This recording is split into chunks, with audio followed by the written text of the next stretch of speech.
예, 최강욱, 정의준, 김성애 나를 위해 이재명 제7회 방송 시작하겠습니다. 오늘은 정의준 교수께서 개인적인 사정으로 참석 못하셨고요. 최강욱 최고위원님과 저 두 사람이서 진행하도록 하겠습니다. 주말 잘 보내셨습니까? 네, 잘 보냈습니다. 예, 안녕하십니까. 일단 선거 벽보 포스터가 쭉 붙었습니다. 네. 예, 동네에도 막 붙어 있고요. 지금 이거 가지고도 이런저런 이야기들이 많이 나오는데 좀 어떻게 보셨습니까? 15번까지인가 있잖아요. 그렇죠. 예, 후보가. 많더라고요. 또 나온 분들도 있고 뭐 그렇던데 저는 뭐 우리 후보라서가 아니라 벽보 디자인 면에서는 뭐 이재명 후보의 벽보가 탁월한 것 같고 눈에 확 띄고 다른 데하고 비교해서 그냥 봐도 우리 윤석열 후보 벽보는 너무 촌스럽고 좀 눈에 띄지도 않고 좀 잘 못한 것 같습니다. 뭐야 디자인을 누가 하셨는지 모르겠어요. 저렇게 제가 무슨 차이냐 하면 종이에 뽑아서 봐왔던 사람은 이재명 후보 것처럼 디자인을 하고요. 종이에 뽑아서 봤다는 게 뭐예요? 그러니까 이만한 포스터를 만들어서 직접 실제로 실물을 보고. 항상 보면서 일해왔던 사람은 1번처럼 포스터를 만들고 예, 모니터에서만 작업한 사람들은 2번처럼 만드는 겁니다. 그러니까 이제 실물이 어떻게 나온다는 데 대한 감보다는 예. 모니터 위에서 작업하는 걸 위주로 했던 사람들은 그 이제 쨍쨍한 모니터 안에서는 모든 게 다 변별력이 잘 보이거든요. 그리고 한눈에 들어오잖아요. 그런 그렇죠. 상태랑 네. 저렇게 여러 장을 걸었을 때 상대방은 어떻게 보일 것인가를 놓고 하는 건데 이 정치 포스터에서 제일 중요한 거는 얼굴의 크기거든요. 네. 누가 얼굴을 크게 만들 것인가만 사실은 보이는 겁니다. 사람들에게는. 그리고 이제 이름 같은 경우도 뒤에다 이제 섀도우를 쳐갖고 이 보통 남자들이 셔츠를 입으면 셔츠에 저 안철수처럼 글자에다가 밖에 아웃라인을 안 둘러놓으면 셔츠랑 글자 겹쳐서 보이거든요. 심상정 후보도 지금 대충 그런 경우인데 이제 그런 걸 완전히 막은 점등이 이제 눈에 확 띄는 거죠. 그렇죠. 1번의 저 노란색은 노무현의 노란색입니다. 그렇죠. 네, 그런 의미를 포함해서 포스터를 만들어서 남들 눈에 확 띄게 포스터만큼은 확실하게 이재명 후보의 승이 아닌가. 홍보나 심리 전문가들이 그런 것도 하잖아요. 왜 선거 끝나고 나서 포스터만 보여주고 네, 어린 학생들한테 네, 누가 네. 당선될 건지 골라봐라 이렇게 하잖아. 네. 그게 되게 맞잖아요. 그게. 그렇죠, 맞죠.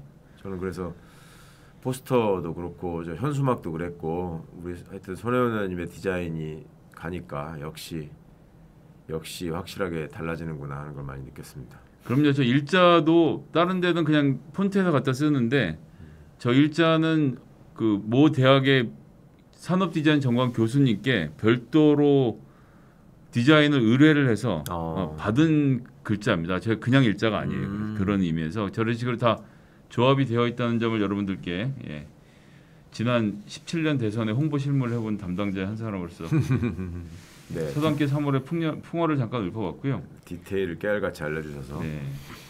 JTBC 국민 채점단 공약 평가에서 이재명 후보가 1등을 했습니다. 이 10대 공약 평가에서도 1등.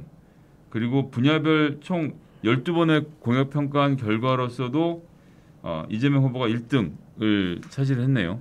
이게 이제 보도가 돼서 보신 분들은 아시겠습니다만은 뭐 예측했던 바긴 하지만 이 국민채점단이 평가를 하셨다는 데 의미가 있는 것 같습니다. 네. 그래서 공약면이나 능력면에서는 뭐 항상 1등이었죠. 민주당 자체가 워낙 또 정책을 만들고 수행하는 능력이 비약적으로 발전했고 지난 5년 동안 또 정부 여당을 담당해 오기도 그렇죠. 했고요.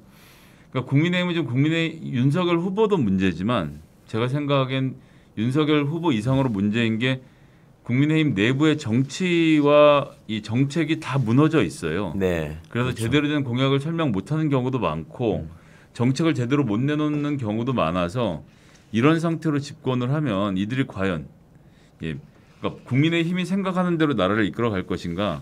저는 오히려 관료들에 이끌려갈 가능성이 높고 또 한편으로 몇몇 이 관심 있는 사람들에게 쭉 모든 게 넘어가 있고 윤석열 후보는 검찰이라는 놀잇감을 하나 들고 장난감 칼을 들고 자기가 평소에 해치고 싶었던 사람들을 해치는 것을 이제 뭐 적폐청산이라는 이름을 걸고 하겠죠. 본인 전공을 잘 살려서 거기에만 온 관심을 몰아놓고 다른 사람들이 나라를 들어먹지 않을까 하는 걱정이 참 많이 돼서 이번 공약도 그런 점에서 좀 경각심을 불러일으킨 게 아닌가 생각을 했습니다. 그러니까 지금 윤석열 후보 측에서 내세운 공약이라고 하는 게 기억에 남는 게 지금 하나도 없죠. 여가부 폐지 뭐 이런 거 하나 남는데 그것도 자기들끼리 손발이 안 맞아가지고 뭐 맞네 안 맞네 계속 그러고 있었기 때문에 여하튼 저게 저렇게 준비가 되지도 않고 아무 생각도 없고 본인의 식견도 없는 상황에서 어떻게 나라를 이끌겠다는 건지 하여튼 네. 걱정입니다.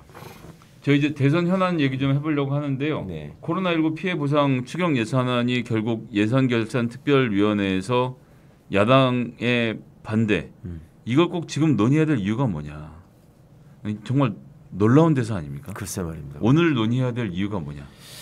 김은혜 의원이 꼭 오늘 해야 될 이유를 모르겠다 뭐 이런 식으로 얘기를 했는데 그간에 이 사람들이 보인 모습하고 또 상반됐기 때문에 더 놀라시는 것 같아요. 그렇죠, 그 네. 현장에 예결위 현장 생중계를 지켜보시던 많은 소상공인이나 자영업자분들이 계셨던 것 같은데 거기에 네. 이제 댓글 반응만 보더라도 아 누가 진실로 우리를 위하는 정당인지 알겠다 이제 이런 반응들이 많으셨는데 하여튼 그런 거 아니었겠어요? 전략이라는 게 일단 여당의 책임으로 모든 걸 전가하기 위해서 뭐 1인당 무조건 1,000만 원입니다 이렇게 그냥 봉 띄워놓고 그러면 그 재원을 어떻게 마련할 것이냐 이거에 대해서는 기존의 예산에서 잘라가지고 만들어 와라 이렇게 또 말도 안 되는 얘기를 제시하면서 그냥 목리만 부린 셈이었는데 대선 전에는 한 푼도 줄 수 없고 소상공인이 언제 필요한지가 중요한 게 아니라 선거 이기는 것 외에는 관심이 없다는 걸 그냥 보여준 얘기죠. 그렇죠. 네. 그러니까 선거에서 먹힐 수 있는 파퓰리즘성 공약을 남발하긴 하되 그걸 실현하거나 실행할 생각은 없다. 이걸 이제 보여준 거 아니겠습니까?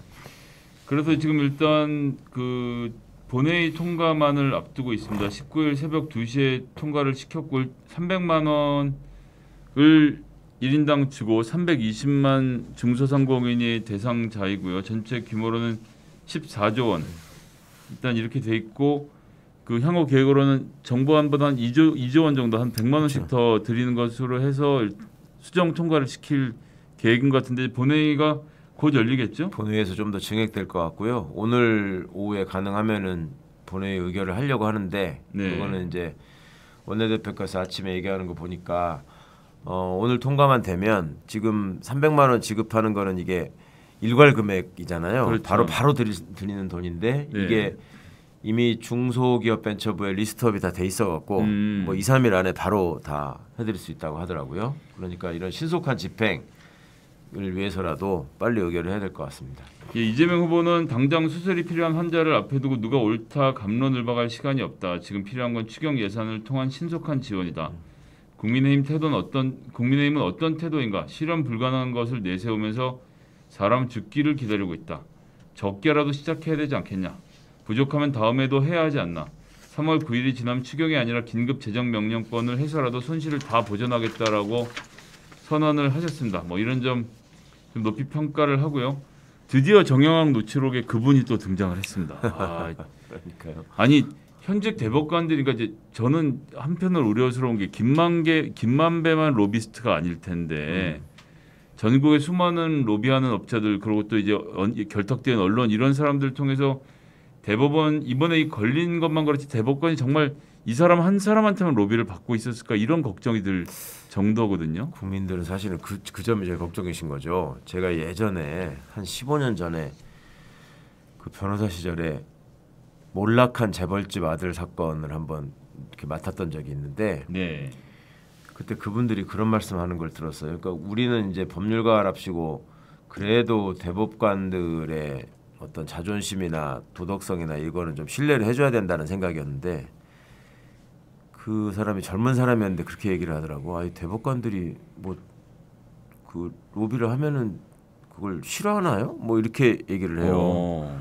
그 재벌 입장에서는 당연히 뭐 어떠한 인맥을 통해 가지고 대법관들 그 우리 편으로 만드는 거는 당연히 해야 할 일로 알고 있다. 그렇게 얘기를 해서 되게 놀랬던 기억이 있는데 하여튼 큰 돈을 주무르고 큰 수익을 얻고자 하는 사람들이 사실은 이익의 측면에서 보면 대법관들한테 접근하고자 하는 욕구가 얼마나 크겠습니까? 네. 물론 검사를 내 편으로 만드는 게 애초에 화근을 없애기 위해서 더 중요하지만 어떤 사안이 생길 때마다 결정적인 마지막 도움을 줄 수 있는 존재로 대법관을 상정하고 거기에 로비를 하고 실제로 돈을 주고 지금 이제 그분이라는 게 처음 등장한 게 사실 우리 몫의 반은 원래 그분 거다 아니면 이런 거에서 그렇죠. 등장한 예. 거잖아요. 그리고 국민의힘은 그분이 지금 이재명 후보라고 지목하면서 계속 지금 그 선전을 해왔고 요즘도 이제 그 유세 현장에 가보면은 그 뭐 그분 어쩌고 써갖고 다니는 따라다니는 버스가 하나 있어요. 네네. 대장동 버스라고 명명해가지고 그게 분명히 불법이라고 지금 고지가 됐음에도 불구하고 계속 불법 행위를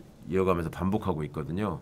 그만큼 그 사람들 입장에서는 이게 먹히는 타당한 이슈라고 생각을 했고 또 국민 여론조사를 해봐도 네네. 그런 어떤 이슈 파이팅 때문에 있죠. 예. 마치 이재명 후보가 관련이 있는 것 같은 그런 게 계속되지 않았습니까? 네. 그래서 토론 과정마다 이재명 후보가 또 국감장에서도 그렇고 돈을 먹은 사람이 범인 아니냐라고 얘기를 했는데 지금 돈 받은 사람이 차례차례 등장을 하고 또 결국은 국정감사 때 중앙지검장이 그분은 지금 얘기되고 있는 그 정치인은 아니다라고 확인한 적이 있었는데 확인도 됐었죠. 네. 예.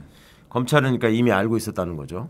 그런데도 불구하고 이 혼란 검찰의 수사 상황이 기록에는 이제 지금 종이에다가 메모도 지금 그 현직 대법관의 이름이 실명으로 기재돼 있다고 나오지 체크해서 않습니까? 이제 써놨다는 네. 거 아니에요. 그러니까 초반에 또 이게 코미디였죠. 원희룡 씨인가 누군가가 그분이 그 또 권순일 대법관인 것처럼 이렇게 썼다가 또 지우고 그러니까요. 예. 그러니까 그 말하자면 그분이 이재명 후보의 3심에 관여해가지고 봐준 대법관이다라고 하려고 했다가 그게 아니라는 걸 알고 또 하급히 지우는 일까지 생겼었는데 여하튼 지금 윤석열 후보가 후보로 등장하고 나서 처음에 했던 말 중에 사라지는 말들이 몇 개 있는데 대표적인 그 공정과 상식이고 네. 이제 자기 입으로는 그 얘기 잘 안 하거든요.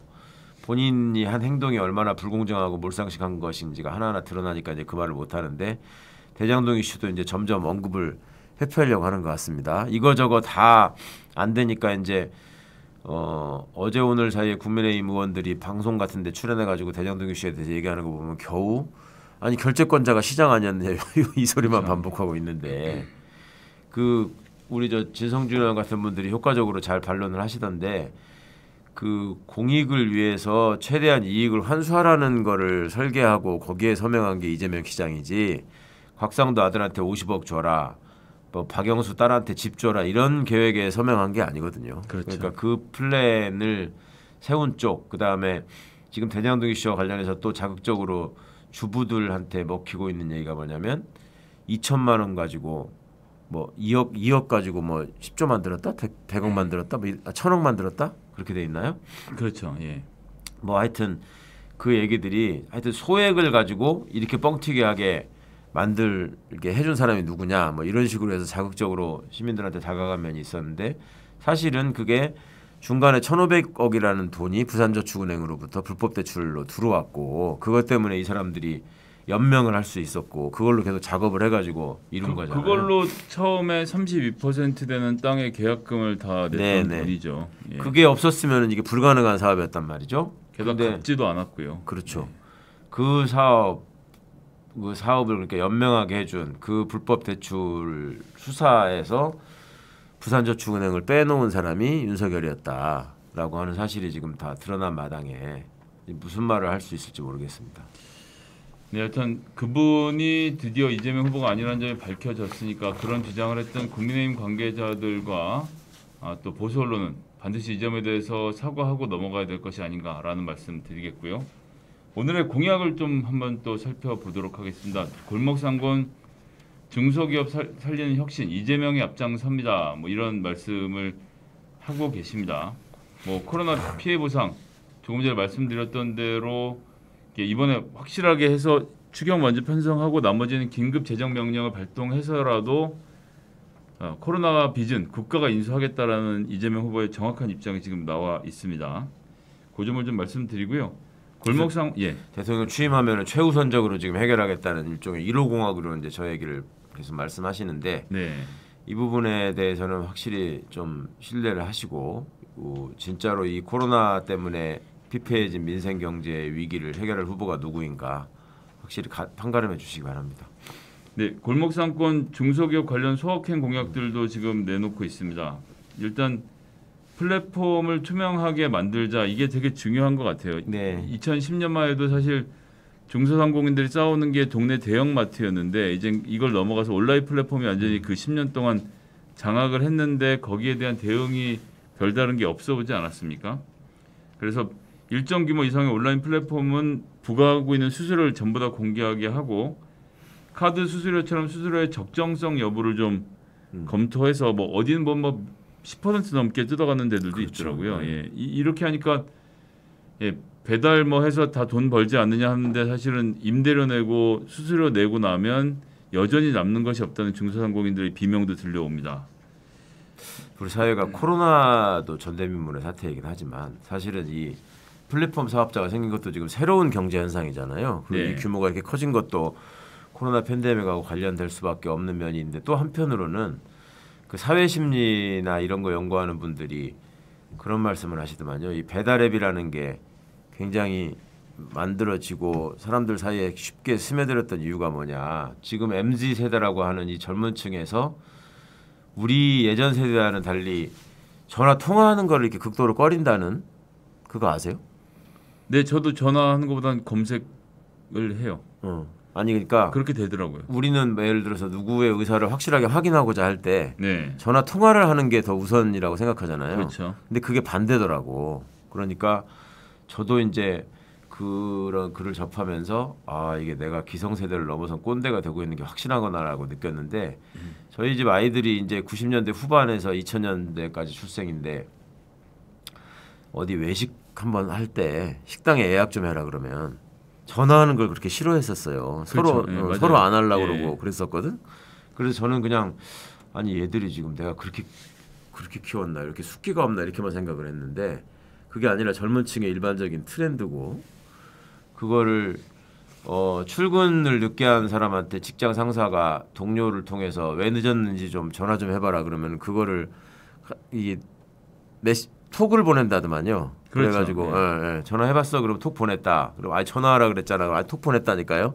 이렇게 이제 서로 안 맞는 얘기가 오간다고 하는데 그러니까 그게 전화를 해서 상대를 긴장시키고 전화 배를 통해서 약간의 놀라게 하고 이러는 것이 사생활 침해 내지는 무례에 해당한다. 이런 인식이 많이 크다고 해요. 근데 그런 젊은 층의 입장에서 보시기에도 그러니까 그런 어떤 타인의 삶을 존중하고 배려하는 입장에서 보시기에도 그 족발열차로 표현되는 그 남의 자리에다가 다리를 올리는 그 윤석열 후보의 모습이 어떻게 비춰질지 또 그거에 예. 대해서 제대로 사과도 안 했잖아요. 그쵸. 그리고 특유의 우리 주어 없는 나경원 여사 또 등장하셔가지고 뭐 다리가 뭐 어떻게 불편하셔가지고 그랬다느니 무슨 경련이 와서 그랬다느니 이런 말씀하셨다가 더 논란만 더 키운 셈이 되고 말았는데 그거 외에도 이 이준석 대표가 얼마 전에 그것도 이제 굉장히 큰 망언이라고 할 수 있는데 네,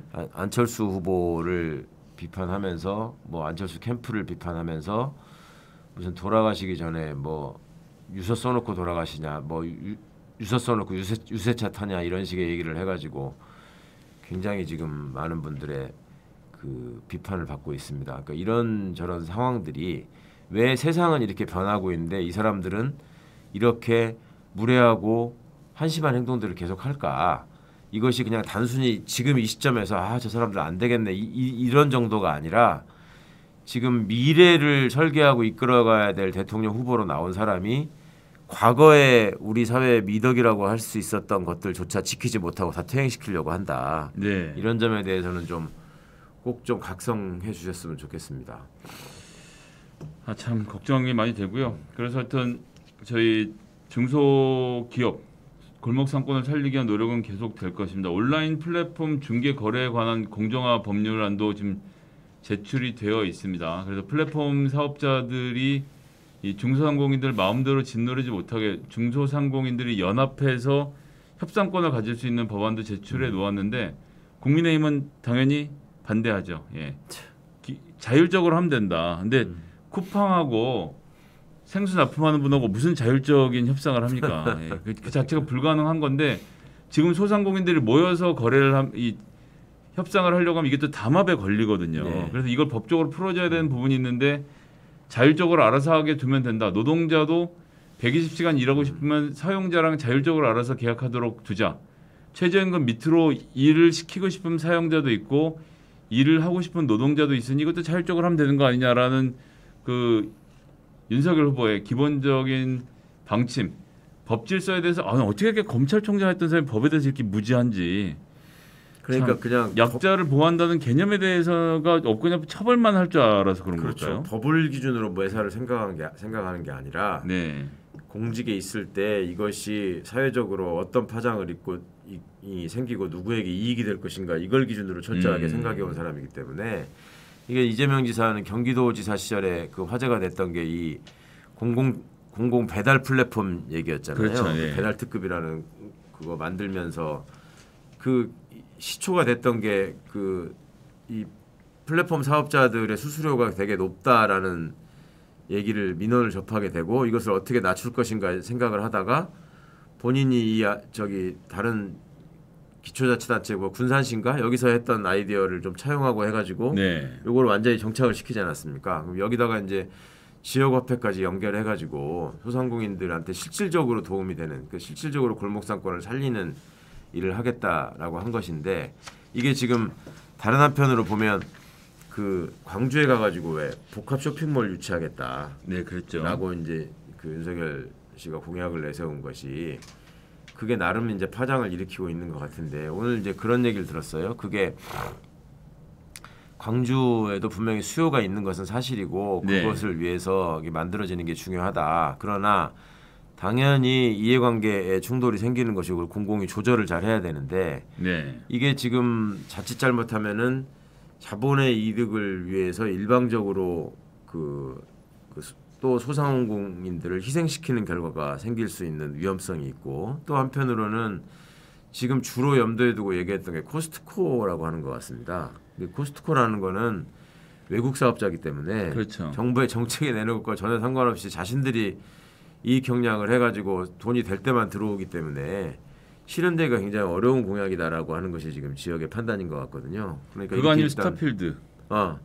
이렇게 일단 던져놓고 많은 스타필드를 지금 광주에 두면은 뭐 좋겠다라고 하는 것이 젊은 층에서야 당연히 기대하고 바라는 바일 텐데 그 스타필드 인해서 생기는 다른 어떤 문제들에 대해서도 좀 함께 결국 이거는 그 과거에 우리가 저기 원전 폐쇄에 관해서 공론화위원회를 구성해서 얘기했던 것처럼 네네. 그렇게 여러 의견들이 모아지는 장을 통해서 해결이 돼야 될 문제지 그게 당장 어디서 불쑥 나타나 가지고 이거 하나 지어드릴게요 뭐 자기 돈으로 짓는 것도 아닌데 또 정부가 그런 걸 지으라고 강요하는 것도 있을 수 없지 않습니까? 그러니까 그런 것들을 좀 아무 생각 없이 정말로 그냥 대중들을 자극하기 위해서 던진 얘기다 이런 점들이 또 확인되는 것 같습니다. 롯데에서 이미 창고형 쇼핑몰을 운영하고 있고 코스트코와 같은 형태의 그다음에 광주 신세계 백화점도 다 있거든요. 예. 그래서 광주 전남 지역 사정을 전혀 모르는 사람들이 광주는 아무것도 없는데 이거 하나도 없는 게 문제인 것처럼 밖에다가 떠들고 다니는 것도 큰 문제고요. 여튼 이런 것들은 그런 조정의 과정을 거쳐서 만들어진다는 점 그리고 해당 사업자들이 사업성을 보고 들어가는 건데 그런 부분에서 여러 가지 고려가 또 있다는 점도 같이 말씀드리겠습니다. 네. 그리고 스타트업 심사, 특허 심사도 3개월로 단축하고 이 스타트업을 양성하려고 한다는 점, 그 다음에 이제 중소벤처기업의 공공조달 구매를 확대해서 이 공공조달 시장을 점점 더 늘려갈 계획을 세우고 있다는 점까지 이재명 후보의 공약으로 좀 설명을 드려봤습니다. 자, 그리고 이제 TV 토론회가 코앞으로 닥쳐왔는데요. 네, 오늘 저녁이죠? 네, 오늘 저녁입니다. 네. 어떻게 좀 예측하고 계시는지 한번. 오늘 토론이 경제 분야 토론이라고 합니다. 그리고 지금 이제 동계올림픽이 폐막을 했기 때문에 네. 다른 무슨 이벤트성 행사가 없어서 또 다른 이목을 끌만한 뭐 그런 게 없어서 국민들께서 더더욱 이제 박빙의 승부가 벌어지고 있는 대선판에 양자 그러니까 유력 후보들의 역량이나 이런 것들을 토론을 통해서 확실히 좀 더 지켜보시고 검증하시지 않을까 생각을 하는데 네. 뭐 코로나 대처 문제나 차기 정부의 경제 정책 문제나 그다음에 더 크게 보면은 국제 경제 속에서 한국 경제의 위상을 어떻게 확보하고 이 수출 경제를 계속 유지해 갈 것인가 하는 문제 관련해서 이재명 후보가 여태까지 보여줬던 식견이라고 하는 것들은 뭐 과거에 뭐 나라를 구했다는 3프로 TV의 대담을 통해서도 확실하게 드러났고 네. 오늘 토론을 통해서 윤석열 후보가 여러 가지로 물타기를 하고 또 딴지를 걸고 싶어 하겠지만 여의치 않을 것이다. 오늘이야말로 이재명 후보의 실력이 돋보이는 날이 될 거라고 기대합니다. 예, 저희 그 방송을 뭐 이제 토론들 다 지켜보시고 나서 팩트 체크도 여러 군데서 하고 있고요. 뭐 저도 지금 이제 민주당과 같이 해서 방송 중에 윤석열 후보가 하는 거짓말을 바로바로 잡아내는 팩트 체크를 제 SNS에서 함께 진행할 예정이고요. 저 외에도 뭐 박시영, 김용민, 이동영 TV 등 다 초청해서 함께 대화를 나눌 거니까 여러분들이 여러 경로를 통해서 팩트 체크 사실을 아실 수 있을 겁니다. 그러니까 토론만 보실 것이 아니라 토론에서 나오는 거짓말, 참말도 잘 구분해서 한번 봐주시고 내일 또 이것이 널리 퍼져서 이번 주에 좀 승기를 잡아가는 한 주가 됐으면 좋겠다라는 말씀을 드리고 싶습니다. 이제 선거 16일 남았는데요. 그 이번 주에 뭐 KSOI에서 여론조사 결과가 뒤집히는 등 이제 상승의 모멘텀을 만들어내고 있지 않습니까? 추경도 통과가 됐고 방역 문제도 오미크론도 예상했던 것과 달리 이제 어느 정도 확산세가 멈추어서 그 평행선을 유지하는 그림도 보여지고 있고요. 여전히 중환자는 400명대에서 잘 막고 있고 상당히 방역도 잘 되고 있기 때문에 이런 득점들이 다 모여서 선거에 좋은 결과를 만들어낼 거라고 생각합니다. 우리 최강욱 공동선대본부장님, 우리 방송을 보시는 분들에게 응원의 한 말씀 좀 부탁드리겠습니다. 여론조사 결과가 발표된 거를 놓고 일희일비 하시는 분들이 굉장히 많습니다. 생각보다. 그러니까 여론조사의 신뢰성, 그거에 또 그 정교한 설계 이런 거에 대해서 많은 분들이 의문을 제기하신 바가 있었음에도 불구하고 어떻든 숫자와 그래프로 이렇게 딱딱 표현되는 우열 관계 때문에 특히 우리 이재명 후보를 지지하시는 분들이 힘이 많이 빠지고 뭐 걱정하시고 하시는 분들이 많다는 소리도 듣고 있는데 지금 NBS 여론조사나 갤럽 여론조사에서 이재명 후보가 뒤졌다라는 사실이 특히 이제 많이 심리적으로 좀 불안해하게 해드리는 것 같아요. 근데 지금 KSOI 조사도 그렇고 내부적으로 이제 그 심층적으로 조사 분석하고 있는 여러 분들이 보시기에는 두 후보가 지금 누구 하나가 완전히 앞서갔다고 할 수 없을 만큼 정말 박빙으로 딱 붙어 있다. 결론적으로도 그렇게 될 것이고 마지막에는 결국 누가 더 유능하고 누가 더 나를 위해서 나라를 잘 이끌어갈 것인가 하는 판단으로 국민들이 투표장에서 내 소중한 권리를 행사할 것이다라고 보는 것이 일반적인 견해이기 때문에 투표 결과는 대통령을 뽑는 것은 여론조사가 아니고 실제로 투표장에서 투표하는 사람들이 대통령을 선택하고 뽑는 것이다 라는 점만 기억하시고 우리 주위의 사람들 1명, 2명 더 설득하시고 꼭 투표장에 나가게 하신다면 반드시 우리 이재명 후보가 이길 것이라고 생각합니다. 지금 세상이 어떤 세상이고 얼마나 발전했고 또 우리 젊은 층들이 회사에서도 항상 회사 들어갈 때의 어떤 스펙을 가지고 들어가지만 거기서 이직을 하고 이럴 때도 어떤 경험을 통해서 능력치를 보여주고 어떤 프로젝트를 성공했느냐의 실적이 있어야지만 다른 회사에서 또 좋은 대우를 받고 이직을 하고 그렇잖아요. 그리고 그 회사 안에서 만나는 라떼는을 자꾸 내세우는 꼰대들을 볼 때도 아무것도 하는 일은 없이 자꾸 그냥 위에서 군림이나 하려고 하고 욱박지르는 사람에 대한 굉장한 어떤 실망이나 반감이 있는 것인데 회사에서 느끼시는 것처럼 나라에서 만약에 이런 일이 생긴다면 그 회사에서 느끼시는 것보다 훨씬 더 많은 스트레스와 피해가 국민들한테 가해질 수밖에 없다. 오늘 토론을 보시고 과연 수치 하나, 그다음에 세계적으로 이슈가 되고 있는 경제정책과에 관련한 용어 하나를 제대로 모르는 윤석열 후보가 과연 이 나라를 위해서 또 청년 세대를 위해서 뭘 해줄 수 있다는 것인지 한번 냉정하게 좀 검토하고 판단해 주셨으면 좋겠습니다.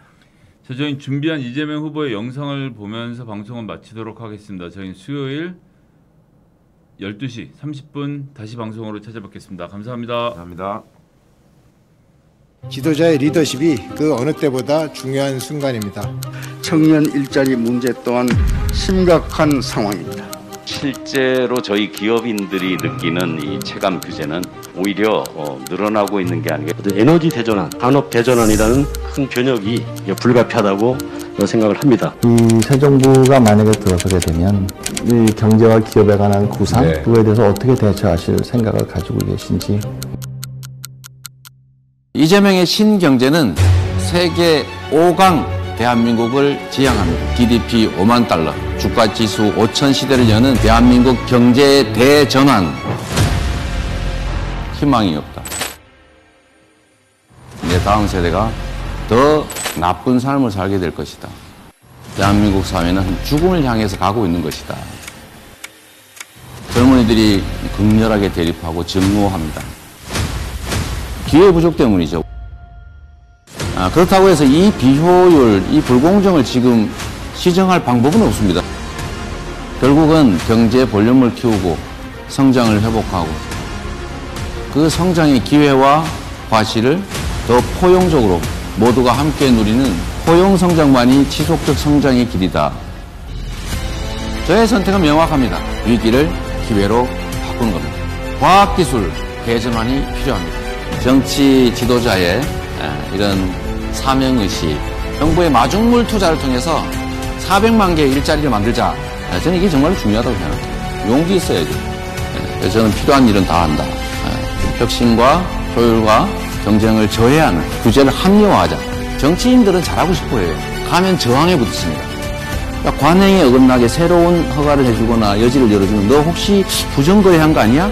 이런 의심을 받습니다. 언론한테 비난받고 상급기관한테 의심받고 특히 정치적 공격의 대상이 될 경우에는 정말 대책이 없죠. 의심받을까 봐 안 하면 나라가 발전하겠습니까? 많은 사람들이 저한테 친노동이니 무슨 좌파니 얘기하지만 우리 여기 계신 최고 경영자 역할을 하시는 분들은 이상하게 이재명은 그런 사람은 아니야 라고 생각하신다는 거 아니겠어요? 후보님의 해박한 경제에 관한 이해와 지식 여기에 대해서 매우 감명 깊게 들었고 실용주의, 국민이 원하는 국익 중심, 국민 우선 이게 바로 정치인의 최고 목표가 되어야 된다고 생각합니다.